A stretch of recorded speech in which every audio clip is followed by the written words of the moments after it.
សួស្តីអ្នកយើងថ្ងៃនេះខ្ញុំចង់ចែកម្លែកពាក់ព័ន្ធជាមួយនឹង concept នៃការ design UX តិចអញ្ចឹង UX UI មិនថា design code អីណាផ្សេងទេគឺវាមាន concept ហើយនឹងពាក់ព័ន្ធជាមួយនឹងការចំណេះដឹងរបស់គេផ្សេងហើយអ្នកនរគ្នាមានឃើញរូបនេះចម្លែកអីអត់ហើយរូបនេះគឺខ្ញុំទទួលបានពីគ្រូរបស់ខ្ញុំដែរទេអញ្ចឹងកន្លែងនេះគេដាក់ថា user experience ហើយកន្លែងនេះគឺមានពាក្យថា design មួយអញ្ចឹងរាល់ការ design ទាំងអស់មិនថា code មិនថា tool មិនថាអីសពបែបយ៉ាងគឺបើសិនណាបើអ្នកទាំងអស់គ្នារៀបចំផ្លូវឡើងមកស្អាតអញ្ចឹងក៏មិនប្រកាសថាអ្នកប្រើប្រាស់ភ្ញៀវរបស់អ្នកទាំងអស់គ្នានឹងមិនប្រកាសថាគាត់ប្រើតាមអ្វីដែលអ្នកទាំងអស់គ្នាខំរៀបចំបានស្អាតអញ្ចឹងទេគឺគាត់ដើរតាមផ្លូវដែលគាត់ធ្លាប់ដើរពីមុនមកអ្នកទាំងអស់គ្នាមានបានសង្កេតឃើញថាមិនថាក្រុមហ៊ុន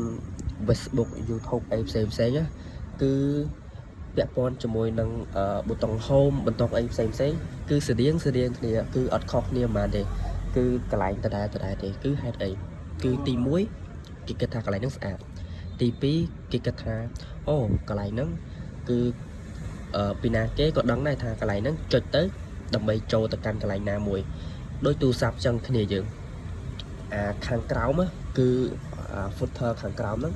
គឺគេតែងតែដាក់ប៊ូតុងចុច back ថយក្រោយឬក៏ចុចបិទអីចឹងណាអញ្ចឹងរាល់ទូរស័ព្ទណាក៏គេ design បែបហ្នឹងដែរគ្រាន់តែថាគេខុសគ្នាក្នុងការ design ខុសគ្នាបន្តិចតួចអញ្ចឹងទៅ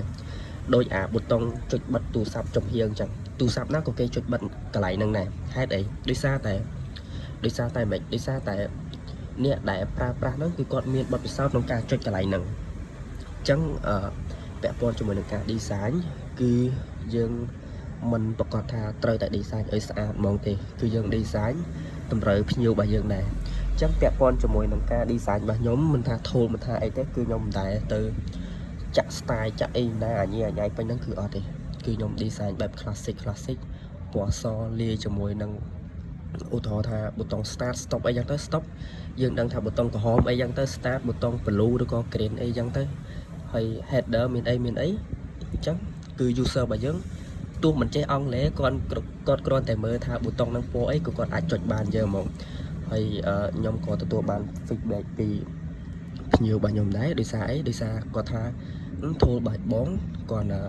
បញ្ចូលតែបន្តិចគឺគាត់អាចប្រើបានហើយអញ្ចឹងវា easy មែនទែនអញ្ចឹងពាក់ព័ន្ធជាមួយនឹងការ design UX គឺយើងត្រូវដឹងចំណុចទាំងអស់ហ្នឹងដែរគឺយើងមិនប្រកាសថា design ឲ្យតែស្អាតទៅធ្វើមិនឲ្យប្លែកពីគេអីណាណីគឺអូខេបើយើង design ឲ្យប្លែកពីគេគឺវាល្អហើយវាជាគំនិតរបស់យើងថ្មីក៏ប៉ុន្តែគឺយើងត្រូវតម្រូវនៅ experience របស់ user របស់យើងដែរ